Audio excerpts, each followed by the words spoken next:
ላቭ ሚ ዊዝ ራይዝን ይላል ጎዶልያስ እግዚአብሔር መቅዲ ኤ አቢ በምኒ ማህበር አዩ በጣም ብዙ ሰው እየደወለ ነው። ሳምሪ ሴቶች መቼም አልተቻላችሁም፣ ሪካርድ ላይ ናችሁ።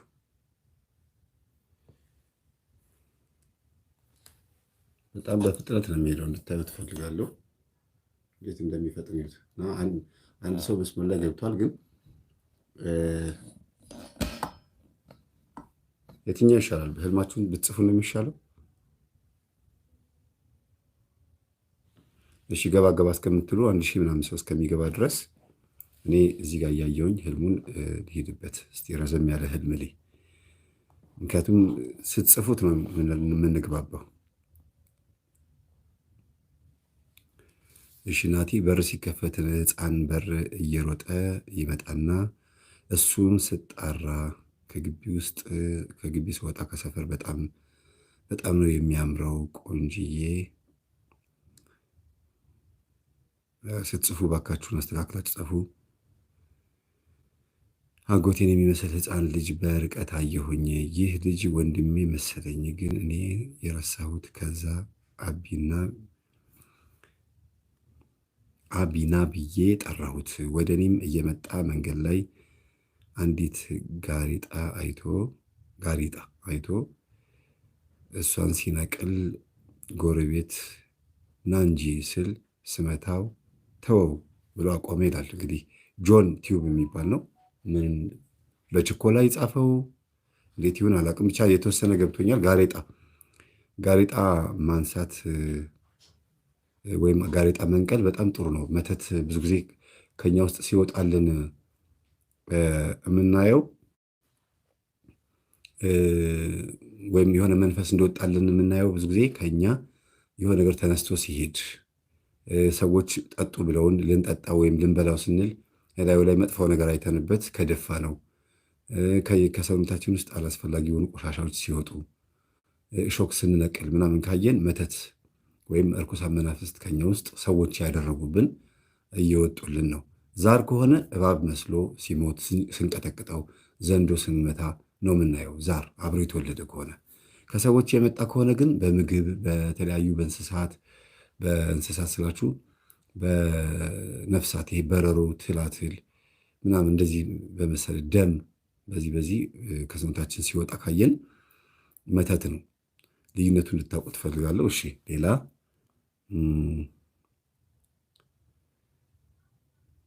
እንግዲህ ቁጥራችሁ 1000 ገብቷል። በህልሜ ትንሽ ውሻዋ ነች ናቸው ሊነክሱኝ ብለው በአፈር ፈታቸው። ኧረ ተው እባካችሁ፣ ስትጽፉ አማርኛ በደንብ አድርጋችሁ ጻፉ። እሺ ፊደሉ በደንብ የማይነበበውን አልፌዋለሁ። እንደገና ጽሁፋችሁን ቼክ አድርጉት። በህልሜ ጥርሴን በቆየ በወይራ እንጨት ስፍቅ የማላቃት ሴትዮ ወሰደችብኝ ይላል። ጥርስ መፋቅ በህልም ጥሩ ነው፣ ግን ጥርስ መፋቅ ለቤተሰብ ድጋፍ መሆን እንዲሁም ደግሞ ቤተሰብ መርዳት ማገዝ፣ እነዚህ ናቸው።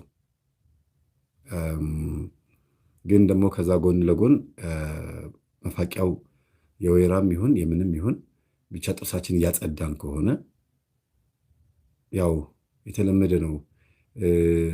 ቤተሰባችንን እያስተካከልን ነው። ያንን ደግሞ ከተቀማን ደግሞ ቤተሰባችንን እንዳናስተካክልና እንዳናርም የሆነ የመጣብን ደንቃራ ነገር አለ ማለት ነው።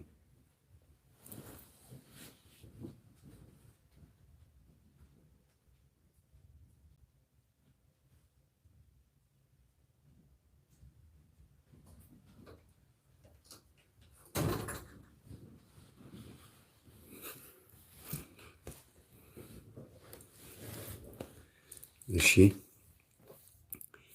ሌላው ደግሞ ጅብ በህልሜ ሲያስፈራራኝ አየሁኝ።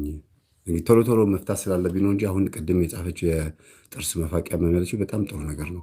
ጥርስን በተመለከተ እያብራራዊ ቢሄድ ነው የሚሻለው ወይስ ሳገኘው ብቻ ልናገር? ምክንያቱም አሁን ለምሳሌ ጥርሴ ሲረግፍ አየሁኝ፣ ሲወልቅ አየሁኝ የሚል ሰው ይኖራል።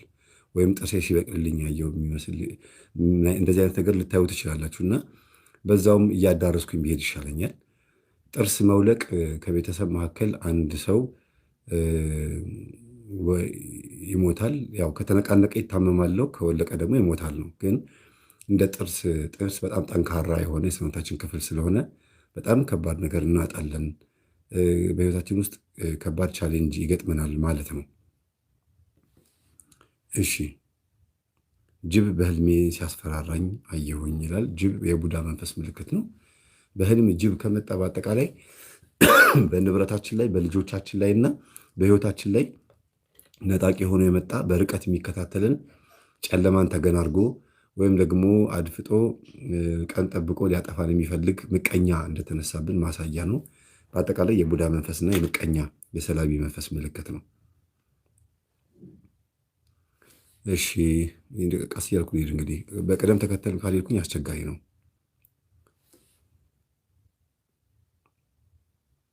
መምህር በህልሜ ይላል ተስፋዬ የሚባል በህልሜ እናቴን ከንፈሯን ስስማት አየሁኝ፣ ግን ወንድምየው ያስጠላኛል፣ ምን ይሆን አለችኝ ወይም አለኝ። ተስፋዬ ነው መሰለኝ አለኝ። እናትን ምንም ቦታ መሳም እጅግ በጣም ትልቅ ፍቅርን መግለጽ ነው። ልጅ እናቱን የሚስም ከሆነ ለእናቱ የሚከፍላት ዋጋ አለ፣ ወይም ደግሞ አሳድገው ለቁም ነገር በማብቃቷ ሊከፍላት የሚገባ ዋጋ አለ ማለት ነው። ይከፍላታል ብቻ ሳይሆን መክፈል አለበት ነው። እንደ ጥቆማ ነው። ለምሳሌ አንድ ሰው መላጣ ሆኖ ራሱን በህልሙ ቢያይ፣ ሴትም ብትሆን ካየች ራሷን ቼክ ማድረግ አለባት፣ ወደ ውስጥ ማየት አለባት። ከፀጉር ውስጥ የሚገኝ ስለሆነ መላጣ ራሷን ማየት አለባት። ስለ ራሷ ስለማንነቷ የበለጠ መጨነቅ አለባት እና ወደ ውስጥ መመልከት ማለት ነው። ልክ እንደዚህ ሁሉ እዚህ ጋር ደግሞ እናትን መሳም ለእናት ሊከፈል የሚገባው ዋጋ ተረስቷል ማለት ነው። እና እናትሽን ወይም አባትህን አስብ፣ ወይ በጸሎት ነው ወይ ደግሞ በመጦር ነው። ይህንን መርሳት የለባችሁም። እግዚአብሔር ፍቅር ነው የሚል ወይም የምትል እህት ጎረቤታችን ምስር ከኛ ምስር አምጥታ አንድ ላይ ነው እንጂ መሆን አለች። ተው ባካችሁ፣ ስጽፉ ባካችሁ አስተካክላችሁ ጻፉ። እሺ፣ አባቴ ሌላ ሚስት አግብቶ ማየት ምንድን ነው ይላል። በጣም አሳጥረሽ ነው የጻፍሽው፣ ወይም ደግሞ ፊፊ የምትባይ አሳጥረሽ ነው የጻፍሽው። ግን አባት ሌላ ሚስት ካገባ በእናንተ ቤተሰብ ውስጥ እንግዳ ሆኖ የመጣ ሌላ ኃይል አለ፣ ወይም ደግሞ እንግዳ ሆኖ የመጣ ሌላ የሚጋራችሁ የሚቀራመታችሁ ነገር አለ። ለምሳሌ በአባት ከሆነ ብዙ ጊዜ ከልጆች ጋር በተገናኘ አባትና ልጆች ሊነጋገሩበት የሚገባ ትልቅ ጉዳይ አለ ማለት ነው። በአባት ላይ አዲስ እንግዳ የሆነ ሀሳብ ስላለ የግድ መወያየት የሚገባችሁ መፈታት የሚገባው ችግር አለ ማለት ነው። በህይወት የሌላ ከሆነ ደግሞ ከአባት የመጣች አይነ ጥላ ከወንድምሽ ወይም ደግሞ ከተለያየ ሰው ከአባት የመጣ አይነ ጥላ በተዘዋዋሪ መንገድ ወደ አንቺ ወይም ወደ አንተ ገብቷል ማለት ነው። አባት ሌላ ሚስት ሲያገባ ማየት በህይወታችሁ ውስጥ ያላችሁን ሀብት ሊካፈል የሚችል ወይም ደግሞ በእናንተ ኑሮ ውስጥ የእናንተ የሆነውን ነገር ሊጋራ የሚችል ሌላ ኃይል መጥቷል ማለት ነው። አዲስ የሆነ እንግዳ የሆነ ነገር አለ። ውይይት ያስፈልገዋል። በህልም እርቃኔን ከሰውየው ጋር መናገር መብርሃን የሚል ዩቲዩብ ጥር ምጥን አጋር የጻፈችው በህልሜ ጥቁር ድመት ይላል። ደግሞ ኤልዳና የምትባል ኤልዳና የኪድዬ ልጅ በህልሜ ጥቁር ድመት እጆቼን ልትበላኝ ስትታገለኝ በስላሴ ስም እያልኩ በድንጋጤ ነቃሁኝ። ምንድን ነው አለች። እንደዚህ ግልጽ ያለ ሁለት መስመር ደስ የሚል አጻጻፍ ስጽፉ ጥሩ ነው። ምክንያቱም አጻጻፉም ግልጽ ነው፣ አላጠርም። በህልሜ ጥቁር ድመት እጄን ልትበላኝ ስትል፣ ድመት በህልም ማየት ሰላቢና የቅርብ ወዳጅ ጓደኛ ሆኖ ግን ከእናንተ የተለያየ ጥቅማ ጥቅም የሚፈልግ አስመሳይ ሰው፣ ከእናንተ መራቅ የማይችል የእናንተ የሆነ ነገር ብቻ የሚያምረውና ያለ እናንተ መኖር የማይችል ግን ሴትም ትሁን ወንድም ያ ሰው ነው እንግዲህ ወይ ስጭኝ አበድርኝ ወይም ስጠኝ አበድርኝ ያላችሁ ወይ ደግሞ የሆነ ነገር እናድርግ እስቲ ይህንን እንደዚህ እናርግ ብሎ ሀሳብ ያቀረበ ሰው ግን ጥቅሙ ከእናንተ ከሆነ ጥቅሙ ማለት ገንዘቡ ከእናንተ ወይም ከአንቺ ከሆነ ኤላና ልታስቢበት ይገባል። በስላሴ ስም እያልኩኝ በድንጋጤ ነቃሁኝ ነው። በስላሴ ስም ብሎ መጥራት በጣም ጥሩ ነው። መጸለይ እንዳለብሽ ነው የሚያሳየው። ጥቁር ድመት መሆኑ ደግሞ ድመት የሚለውን ባህሪ ይዞ ግን ከሆነ ጊዜ በኋላ ባህሪውን የቀየረ ጸባይ ወይም ጓደኛ ማለት ነው። ድመት ነው፣ ለማዳ ነው፣ ቤት ውስጥ የሚኖር ነው። ግን ደግሞ ያው ጥቁር መሆኑ ጠላት ሆኖ እንደሚነሳ ማሳያ ነው እና ድመት መቧጨር፣ መናከስ የቅርብ ወዳጅ ጓደኛ ጸብ ነው። እሺ መምህር ይላል ባሌ በጣም ተቸገረብኝ። ቀን ምንድን ነው ተቸገረብኝ? ቀን ራቁቱን ከዋለ ማታ ሲጫነው ሲያቃዥ ነው የሚያድረው። እኔ ህልም እኮ ነው ያልኩት። እባክሽን የኔ እህት ኤፍ ዋይ ደግሞ ስምሽንም ራሱ አሳጠረሽ ነው። እሺ ለማንኛውም ቀን የሚውልበት ቦታ ማታ የሚያቃዠው ከሆነ ራት የሚበላው ቤትሽ ከሆነ በሚበላው በሚጠጣው ላይ ጸበል በማድረግ ከተኛ በኋላም ደግሞ ጸሎት መጽሐፍ ፊቱ ላይ እንደዚህ አርጎ በማማተብና አንሶላው ላይ አልጋው ላይ ጸበል በመርጨት ጧት ጧት ወይም ማታ ማታ ከመምጣቱ በፊት ጸበል በመርጨት ባለቤትሽን መታደግ ትችላለሽ። ከዛ ውጭ የሚሰማሽና አብራችሁ የምትጸልይ ከሆነ ደግሞ ማታ ማታ መልካ ሩፋኤል ጸልዮ ይተኛ። ረጅም ሰዓት ሰግዶ ከተኛ እንቅልፍ ይወስደዋል። እሺ ወደ ጽሁፉ በኋላ እንመለሳለን። አንድ ስልክ ጥሪ ልቀበል።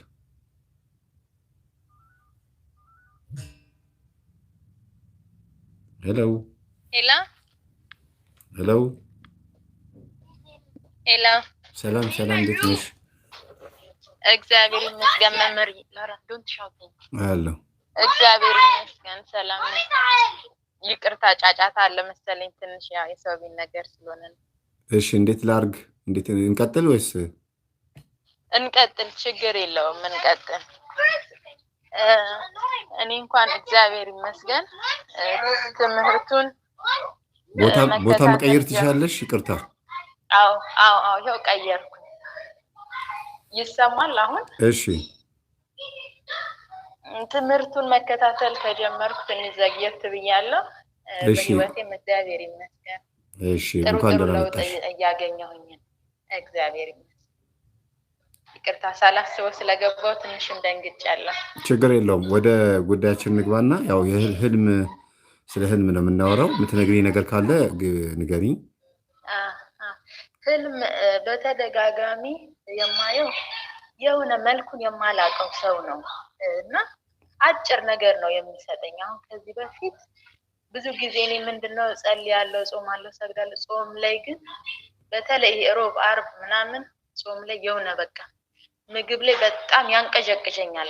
በጣም የመብላት ፍላጎቴ እንደ ህፃን ልጅ ይጨምራል። በቃና ይቅርታ የኔ እህት ዛሬ ስለ ህልም ነው የምናወራውና ያየሽው ነገር ካለ ብቻ ነው የምቀበለው። ይቅርታ። እሺ በህልም ማለት ነው። እና አንድ ጊዜ ምን አለኝ በህልሜ መጣና አንቺን እኮ የሚያስቸግርሽ ስጋዊ ፍትወት ነው አለኝ። በህልሜ ማለት ነው። የሆነ ሰውዬ መጣና እንዲህ ነው በቃ ያለ ሌላ ምናምን ነገር እንኳን አላለኝም እኮ። ይሄ ጥቆማ እኮ ነው እኮ ይሄ። አሁን እኔ እኮ ህልምሽን በግድ ንገሪኝ ሳይሆን የደወልሽበት ዋና ዓላማ ይሄም አልፈታ ያለ ህልም ካለ አሁን ይሄ ቀጥታ እኮ የስጋ ፍትወት ነው ያስቸግረሽ ጥቆማ ነው። ጥሩ ጥቆማ ነው ይሄ። ምንም ፍቻ ያስፈልገውም። ኦኬ እሺ አመሰግናለሁ። ይሄ እሺ ቆይ መምህር አልጨረስኩም። እሺ አንድ ጊዜም ደግሞ እንደዚህ በህልሜ ምን አየሁ? ስማምቦት በኋላ ትደውዬ ነይት። አይ መስመሩን አላገኘሁም። ይቅርታ መምህር። ሀሳብሽም አልተሰበሰበም ወይም ደግሞ ስትደውይ ሳትዘጋጂ ነው የደወልሽው? አይደለም ተዘጋጅቻለሁ። ልጆቹ የሆነ ሰዓት ላይ በቃ አስቸገሩ፣ ለዛ ነው። እና አንድ ጊዜም ደግሞ እንደዚሁ በህልሜ ምን አየሁኝ? አንቺ እሱ ሰውዬ ራሱ መጥቶ አንቺ ዘመናዊ ነሽ መንፈሳዊ ይለኛል። እና ዘመናዊ መንፈሳዊ ምለዋለሁ። በቃ ይሄንን ጥያቄ ነው የሚጠይቀኝ፣ እኔም ይሄንን ነው የምመልሰው። ጥሎኝ ይሄዳል ማለት ነው። አዎ አንድ እንግዲህ ሰውየው ማን እንደሆነ ለይተሽ ማወቅ የሚገባሽ ነገር አለ። ምክንያቱም የሚጠቅምሽ ለአንቺ ነው። ከምትጸልይባቸው ታቦቶች ውስጥ ይሁን ወይም ከምትቀርቢያቸው ሰዎች መካከል ይሁን ወይም ደግሞ ሃይማኖትሽን ሊያስጠል የሚፈልግ ይሁን እርግጠኛ አልሆንሽም። ስለዚህ ግን የሚጠይቀው ጥያቄ ጥሩ ምርምር የሚሰጥ ነው። መንፈሳዊ ነሽ ወይስ አለመልማት? ራስሽን ቼክ አድርጊው። መንፈሳዊ ነኝ ካልሽ ደግሞ ማድረግ የማይገባሽን ነገር አታድርጊ። መንፈሳዊ በቃ እንዲህ ነው የሚለኝ። ዘመናዊ ነሽ መንፈሳዊ ይለኛል። እኔ ደግሞ ዘመናዊ መንፈሳዊ ምለዋለሁ። በቃ ይህንን ነው የምመልሰው። በነገራችን ላይ ዘመናዊነት ማለት መንፈሳዊ መሆን አለመሆን አይደለም። ግን ከቻልሽ ባለሽበት ሁኔታ ሆነሽ መንፈሳዊ መሆን ትችላለሽ የሚል መልእክት ነው ያለው። ዘመናዊ ነኝ ካልሽ መንፈሳዊ አይደለሁም ማለት አይደለም። መንፈሳዊ ከሆንሽም ዘመናዊ መሆን ትችላለሽ። ግን ያለውን የህልሙን ትርጉም ለመረዳት መጸለይ አለብሽ። ምክንያቱም ይሄ ምንድን ነው? ማን ነው እንደዚህ ብሎ የሚጠይቀኝ? ለምንድን ነው? እውነት ጸልየሽ ተኝተሽ ነው ወይ ይሄ ጥያቄ የመጣው? ወይስ ኃጢአት ሰርተሽ ተኝተሽ ነው ወይ ይሄ ጥያቄ የመጣው? በምን ቀን ነው ይሄ ጥያቄ የመጣብሽ የሚለውን ማወቅ አለብሽ። ጭንቀትሽ፣ ሀሳብሽ ምን ሁኔታ ላይ በነበርሽበት ሰዓት የመጣ ጥያቄ ነው የሚለውን መረዳት አለብሽ። እዚህ እኔ ያለሁት ግብፅ ነኝ እና ሱባኤ ይዤ ነበር ከዚህ በፊት ቅዱስ ሚካኤል ገዳም የሚባል አለ። እዛ ሄጄ በቃ ለራሴ ጌታዬ ሆይ በቃ አንዱን መንገድ ምራኝ፣ ማለት መቁረብ እፈልጋለሁ ግን እፈራለሁ እና እሱም መንገድ በቃ እስኪ በ2015 ጥሩ ህይወት ለኔ ስጠኝ ምናምን ብዬ ሱባኤ ይዤ ነበር እና እዛ ሳይሆን ስመጣ ነው ቤቴ ስመጣ ነው ያየሁትኝ። እና አንቺ ዘመናዊ ነሽ መንፈሳዊ በቃ ያኛው ከዚህ በፊት አንቺን እኮ የሚያስቸግር ስጋዊ ፍትወት ነው ያለኝ ሰው ነው እንደዛ ያለኝ ማለት ነው። እና በተደጋጋሚ ያ ሰው ይመጣል እና መልኩ ይሄ ነው አይባልም፣ ወጣት ነገር ነው ግን በቃ ለመግለጽ ያቅተኛል። አጭር ነገር ነው እንደ ጥያቄ ምናምን ነው። በቃ እውነቱን ነው ወይ አልልሽም፣ እውነቱን ነው ወይ ብለሽ ራስሽን ጠይቂ። እኔ አሁን እንድትይኝም አይደለም ግን እውነት የስጋ ፍትወት ነው የሚያስቸግረኝ? የት ጋር ነው የተሸነፍኩበት? እውነት ይህን ነገር ባስተካክለው ህይወቴ ጎዶሎ ነው ብዬ ብዬ የማስበው ነገር ይስተካከልልኛል ብለሽ ራስሽን ቼክ እንድታደርጊ የመጣልሽ ሀሳብ ነው። መምህርዬ ደግሞ ከዚህ በፊት እንዲህ ጸሎት ሳልጀምር የሆነ ሰው ይመጣና ይገናኘኛል፣ ወይ ደግሞ በሩን ከፍቶ ሲገባ ይታወቀኝና ከኋላ የመጡ ቅኝት ሲል ምናምን ይታወቀኛል። በስንት መከራ በስመ አብ ወወልድ ወመንፈስ ቅዱስ ስል ነው ዞር የሚልልኝ። አሁን ደግሞ ጸሎት ከጀመርኩ በኋላ ብዙ ጊዜ ምንድን ነው የሚታየኝ? አሁን ወንዶች እያሉ እኔ ነኝ በጣም በቃ ለግንኙነት እንዴት ነው የሚያደርገኝ ነገር ለእኔ ለራሴ በቃ ቅብጥብጥብጥ በቃ እነሱ ግንኙነት እንዲያደርጉኝ በቃ የምገፋፋ ሰው ነው የሚመስለኝ በህልሜ ማለት ነው።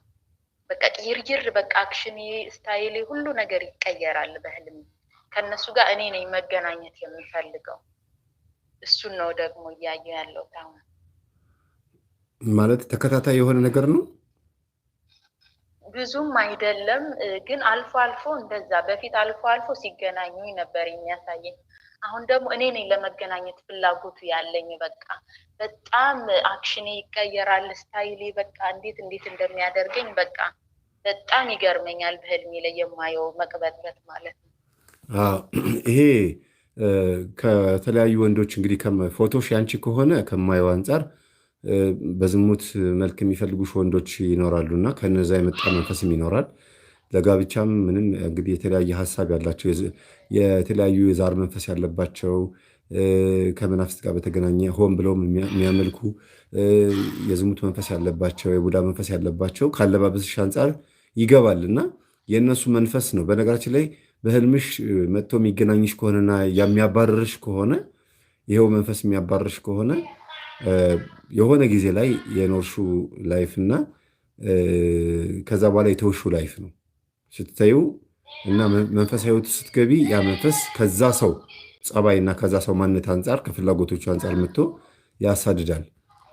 እንዲሁም ደግሞ ስንፈተ ወሲብ ያሰራ የተለያዩ መስተፋቅሮች ያሰራ ሰው ጋር ግንኙነት ካለሽ የዛ ሰው መንፈስ ከአንቺ ጋር በዚህ መልኩ አይላቀቅም፣ ይመጣል እና ምን ያሰራ መስተፋቅርና ስንፈተ ወሲብ። ስንፈተ ወሲብ ማለት ወንድ ልጅ ከሴት ጋር በሚያድርበት ሰዓት ቶሎ ስሜቱን ሳይረዳው ምንም ሳይለው ቶሎ ብሎ የሚያጠናቅቅ ማለት ነው። ይሄ ችግር ያለበት ወንድ ደግሞ ደብተራ ጋ ሄዶ በሰይጣናዊ በሆነ አጋንንታዊ በሆነ መንገድ ከሴት ልጅ ጋር ረጅም ሰዓት ሩካቤ ለመፈጸም የሚጠቀምበት መንገድ ነው። በሳይንሱ የተለያየ አይነት ሕክምና እያደረጉ ወይም ደግሞ የተለያየ አይነት ኪኒን እያደረጉ የሚጠቀሙትን በሰይጣናዊ መንገድ ማለት ነው። ስለዚህ ይህን የሚያደርጉ ወንዶች ከአንቺ ጋር ሪሌሽን ካላቸው የእነሱ መንፈስ ከአንቺ ጋር ይቀጥላል ማለት ነው። እና ለዛ ነው እንዲቅብጥብጥ ይሄ ያልከው። ከዚህ በፊት ኢትዮጵያ በነበርኩበት ሰዓት የሆነ ልጅ ነበርና በጣም በሀብት ደረጃ ያለው ነው እና እኔ አሁን ላይ ነው እንትኑ የገባኝና ድምፅሽን ትንሽ ቀረብ አድርጊልን፣ ይቅርታ ማለት። እሺ እንደዚህ አሁን ይሄ ስንፈተ ወሲብ ያልከው ማለት ነው። ከዚህ በፊት የሆነ ልጅ ነበረ። ልጁ የክፍለ ሀገር ልጅ ነው። የተዋወቅ ነው አዲስ አበባ 4 ኪሎ ነው ተወልጄ ያደኩት እና መኪና የሆነ ብቻ በእንትን የመጣው የሆነ የሚያስጨርሰው ነገር ነበር። አዲስ አበባ ላይ ተተዋውቀ ብዙ በቃ እንዲህ ሰው ሲያየኝ የሚወደኝ አይነት ሰው ነኝ እና ተግባባን። ምንም ነገር ከኔ ጋር ምንም አይነት ግንኙነት ማድረግ አይችልም ማለት ነው እና እኔን ደግሞ ይወደኛል ማለት ነው እና ብዙ ጊዜ አንቺ ከሄድሽ በኋላ ነው ስሜት የሚመጣው። እኔ እወድሻለሁ ይላል። እኔ ደግሞ ንብረት በጣም ብዙ ስለነበረው ትቀርበው ነበረ እና ብዙ ጊዜ እንትኑ ነገሮቹ ለወሲብ የሚነሳሳለት መጠጥ ሲጠጣ ነበረ፣ አልኮሎች ማለት ነው፣ ቦልካ ምናምን ሲጠጣ ነው እና እንደዛ ጠጥቶ ግንኙነት ጋር ማድረግ እንደሚፈልግ ነበረ የማውቀው። እኔም አብሬው ጠጣ ነበረ እንጂ በዚህ መንፈስ ጠርጥሬው አላውቅም። በመጠጥ እንደሚነሳሳለት ነበር የሚነግረኝ። አዎ ያው ዞሮ ዞሮ ነው አድርጓል ብዬ ባልደመድምም እንዲህ አይነት መንፈስ ያለበት ሰው ከአንቺ ጋር የሆነ ላይፍ ካሳለፈ ይሄ የማይቀር ነገር ነው። ያሳድዳል፣ ያባራል በህልም እንዲሁም ከርቀት ሴት ልጅ በጣም ውጥር ያለ ልብስ ለብሳ ለቡዳ የሚያጋልጥ ፀጉር ወይም ደረት ላይ ጡት ምናምን እንደዚህ አይነት ሆና የምትሄድ ከሆነ ቡዳ መንፈስ ስለሚገባ ማታም ሰላማዊ ስሜት አይሰማትም። ያው መንፈስ ያሰቃያታል፣ እየመጣ ይገናኛቸዋል። ትልልቅ እናቶችም ጭምር ማለት ነው። በጣም በሚያሳፍር መልኩ እናቶች እድሜያቸው ራሱ ከ50 ዓመት በላይ ከ40 ዓመት በላይ የሆኑ እናቶች ራሱ ይሄው ነገር እስከ ትልቅ እድሜያቸው ድረስ ይቀጥልባቸዋል። ለምን? መንፈስ ስለሆነ ነው። የዝሙቱ መንፈስ አብሮ ይኖራል ማለት ነው። በልጅነት የገባም ቢሆን አብሮ ይኖራል። ስለዚህ የዚህ ነገር መፍትሄው ማታ ሰግዶ መተኛት፣ ስጋን አድክሞ መተኛት ነው ትልቁ ነገር። ስጋን ስታደክሚው እንደዚህ አይነት መንፈስ መጥቶ እንትን አይልም፣ አይገናኝም። ምክንያቱም ላብሽ አያስጠጋውም። አይ ልክ ነው። እኔ ጸሎት ሳልጀምር መጥቶ ነበር የሚገናኘኝ እና አሁን ጸሎት ከጀመርኩ በኋላ ደግሞ እኔ መገናኘት ስፈልግ ምንድን ነው እሱ እኔ እንትን እላለሁ የምፈልገው ነገር ነው ይሄ እኔ ያመጣሁት ምንድን ነው ብዬ ለራሴ በቃ እስኪ መምህርን እግዚአብሔር ፈጥሮ ካገኘው እናገራለሁ ብዬ እንትን አልኩኝ ማለት ነው። አመሰግናለሁ። እንግዲህ እህት ወደ መፍትሄው አንዴ ልግባልሽ እና እንሰነባበት። ዛሬ ብዙ ሰው ማስተናገድ ስላለብኝ ነው። እሺ መምህር። ይኸውልሽ ብዙ ጊዜ እንደዚህ አይነት አቋምና ሰውነት ላይ ወይም ደግሞ በእንደዚህ አይነት ምቹ የሆነ ላይፍ ውስጥ የምትኖሪ ከሆነ እና ጥሩ በጎ የሆነ መልእክት ከእግዚአብሔር ህልም ማየት የምትፈልጊ ከሆነ ስጋን ትንሽ ማጎሳቆል ያስፈልጋል። ማለት ወደሽ ፈቅደሽ መስገድ፣ ከአልጋ ላይ ወረድ ብሎ መሬት መተኛት መልመድ፣ ምቾቶቹ መቀነስ። እንደገና ምን ይላሉ አባቶች? ማታ ሌሊት ብዙ ውሃ ጠጥቶ የተኛ ሰው ህልም የማየት እድሉ በጣም ሰፊ ነው ይላሉ። ያው ጸበል ማለት ነው። ዞሮ ዞሮ ማታ ጸበል ስለማይጠጣ ነው። ግን የተባረከ የተጸለየበት ውሃ የተባረከ ውሃ ጠጥቶ በስመ አብ ወወልድ ወመንፈስ ቅዱስ ብሎ ጠጥቶ የሚተኙበት ጊዜ ነበረ። ይሄ ከአባቶች ልምድ ነው። ግን ወደ አንቺ ስመጣ ጸልዮ መተኛት፣ እንደገና ደግሞ ረጅም ሰዓት እንቅልፍ የሚተኛ ሰው ህልም አያዩም። በተለይ በጊዜ የሚተኙ ሰዎች ህልም ላያዩ ይችላሉ። ካዩም እንኳን ጠዋት ሲነሱ ምን ነበር ያየሁት ምናምን ብለው ይረሱታል። ለምን? ገና እንቅልፉን እንደተኙ ስለሆነ ህልሙን የሚያዩት እስከሚነጋ ድረስ ህልሙ በአእምሯቸው ላይ ወዲያው ለማስታወስ በሚመች መልኩ ሴቭ አይሆንም። ልክ ትኝት ብለን ግን ከተወሰነ ደቂቃ በኋላ ከ1 ሰዓት ከምናምን በኋላ ወይ ከ30 ደቂቃ በኋላ የምንነሳ ከሆነ ህልሙን የማስታወስ አቅም ይኖረናል። ሌሊት ለሽንት ስንነሳ ወይ ደግሞ ሌሊት በሆነ አጋጣሚ ብድግ ካልን ቶሎ ብሎ ጻፍ ማድረግ ነው እንዳይረሳ። ግን ምቹ የሚመች አልጋ ላይ ሆኖ በመተኛት ህልም አይታይም ሳይሆን ብዙ ጊዜ ስጋ ምቾት ከተሰማው ህልም የሚባል ነገር አይታይም። ለምሳሌ እዚህ ጋር አንዲት እህት ኃጢአቴ ስለበዛ ነው ወይ መምህር ህልም ብዙ ጊዜ አላይም የሚል ጽሑፍ እያየሁኝ ነው። እና ህልም የምናየው የሚመች ቦታ ማነው የሚቆረቁር ቦታ ስለተኛን ስላልተኛን ብቻ ሳይሆን ስጋ ብዙ ጊዜ ምቾት ከተሰማው የሚመች ምግብ የምንበላ ከሆነ በጣም ረጅም ሰዓት እረፍት ካበዛን ላይታይ ይችላል ህልም። በጸሎት በጾም በስግደት በተለይ ደግሞ በጣም ደክሞን በተኛንበት ሰዓት ግን ህልም የመታየት አቅም አለው። በጣም የደከመች ሰዓት እኮ ረጅም ሰዓት አትተኝም፣ እንቅልፍ ራሱ ይከለክልሻል። በዛች ቅጽበት ውስጥ የምታያትን ህልም ግን ቶሎ ብሎ ጻፍ ማድረግ ያስፈልጋል። አንቺ ጋር ግን ያው ብትቺ የምታያቸውን ህልሞች ትርጉሙን ለማወቅ ሞክሪ። እየመጣ የሚነግርሽ ማን እንደሆነ ለማወቅ ሞክሪ። በጣም አዎ። ከዚህ በፊት ራሱ የሆነች ጓደኛዬ ልታገባ ብላ በህልሜ ነው ጓደኛዬ ስሟን ጠርቶ ማለት ነው ልታገባ ነው፣ ግን በቅዱስ ቁርባን ነው አለኝ። እና የእውነት መምህር እግዚአብሔር ምስክሬ ነው። ሜሴንጀር ላይ ገብቼ እሷ ጋር ልደውልላት ስገባ እሷ ደውላለች። ከዛ በህልሜ ያ በሰርግ ነው ይል ነበረ። ሰርግ በህልም ደስ ባይልም ግን በቅዱስ ቁርባን ነው ስላለ ልንገርሽ በህልሜ እንደዚህ ያየው ስላት ወይኔ እውነትሽን ነው በስመ አብ ተገረመች። በቃ ላገባ ነው ደውላ ነበረ ራሱና የደወልኩልሽ ራሱ ልነግርሽ ነው ብላለችኝና እሺ እዚህ ሀገር ያው ግብጽ ነውና እንትን እንጨርስ። እሺ እኔ አሁን በህልምሽ ጓደኛሽ በቁርባን እንደምታገባ ማሳየቱ እና ሰርግ ማየትሽ ጥሩ ሆኖ ሳለ ግን ከአንቺ ጋር የሚያገናኘው ነገር ምንድን ነው የሚለውን ነገር ማሰብ ያለብሽ። ለምንድን ነው ያየሁት? ጓደኛዬ ስታገባ ለምን አየሁኝ? ምንድነው? ከዛ በኋላ እሺ ከዛስ ትያለሽ አይደለ? ምንድን ነው የሚለው ነገር መጸለይ ያለብሽ ነው። አሁን የምታያቸው ህልሞች በሱባኤ መጠየቅ የሚገባሽ ህልሞች ነው የምታየው። ማን ነው የሚነግረኝ? የሚጠቁመኝ ማን ነው? ይቅርታ እያወራሁሽ ነው። ከነገርኩሽ በኋላ ልዘጋው ስለሆነ ነው። እሺ እኔት በቃ አትጨምሪ። ማን ነው የሚያወራኝ? ማን ነው የሚነግረኝ? ይሄ ነገር ምንድን ነው ብሎ ሱባኤ መግባት ያስፈልጋል። እሺ ምክንያቱም ምንድን ነው አሁን ጓደኛሽ ይቅርታ አልችልም። ጓደኛሽ እንደምታገባ መንገሩ አይደለም ዋናው ነገር። ለምንድን ነው የነገረኝ ነው። ለምንድን ነው እሷ እንደምታገባ በቁርባን እንደምታገባ የነገረኝ መጥቶ ከኔ ጋር የሚያገናኘው ነገር ምንድን ነው? እኔም እንድቆርብ ነው ወይ ቆረቢ ማለቱ ነው ወይ የሚለውን ነገር አስቢበት ማለት ነው። በጣም ብዙ ሰዎች ህልማቸውን እየጻፉ በጽሁፍ ያለውን ደግሞ መቀበል ስላለብኝ ልሰናበትሽ ነው እኔት። እሺ መምህር፣ አንድ ጓደኛ አጠገቤ ጋር አለች ልታናግር 3 ደቂቃ እያለች ነው። ይቅርታ እኔት እያልኩኝ ነው። አልሰማሽም? መምህር በመድኃኒዓለም አንድ ጊዜ ጓደኛ አጠገቤ ጋር ናት። እሺ ቀጥይ። እሺ መምህር። የለም መምህር። ሰላም ሰላም ነው እንዲሆን መምህር። እግዚአብሔር ይመስገን ሰላም ነው። ጓደኛዋ ነኝ ከሚከታተል ቆይቻለሁ። እሺ ጠጋ በይ፣ ወደ ስልኩ ጠጋ በይ እኔት። እሺ መምህር። ስልኩን ወደ አንቺ ጠጋ አድርጊው። ይቅርታ ድምጻችሁ አይሰማም ርቋል። እሺ መምህር ግርማ ይከታተል ነበረ በፊት።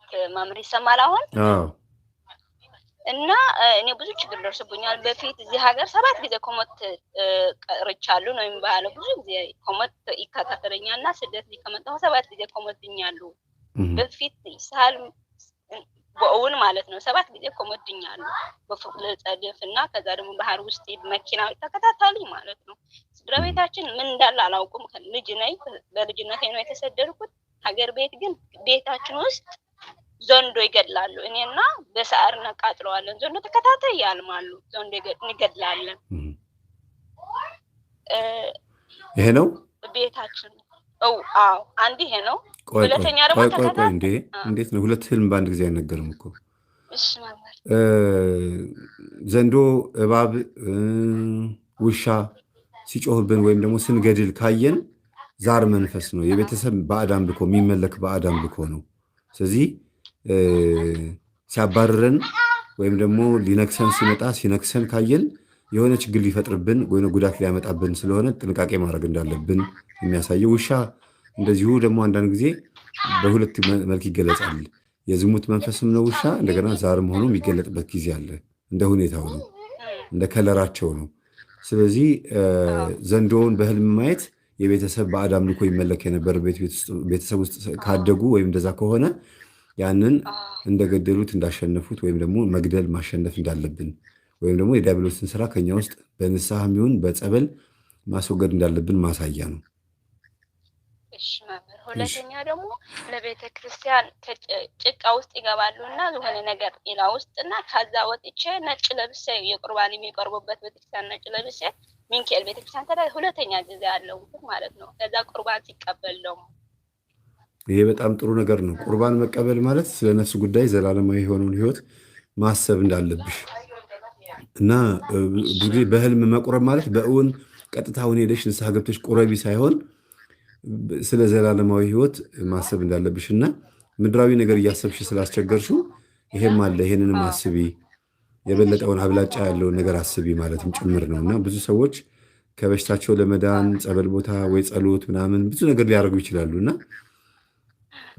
የነፍስን ጉዳይ ረስተን ዝም ብለን ስለ ምድራዊ ነገር ብቻ እግዚአብሔርን ስንጨቀጭቀው ይሄ ነገር እኮ አለ ብሎ እያስታወሰ ነው ማለት ነው።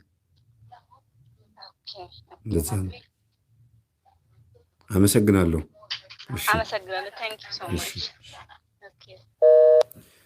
እሺ ምዕመናን፣ ወደ ጽሁፉ ልምጣ። እንግዲህ ስልኩ በጣም ረጅም ሰዓት ነው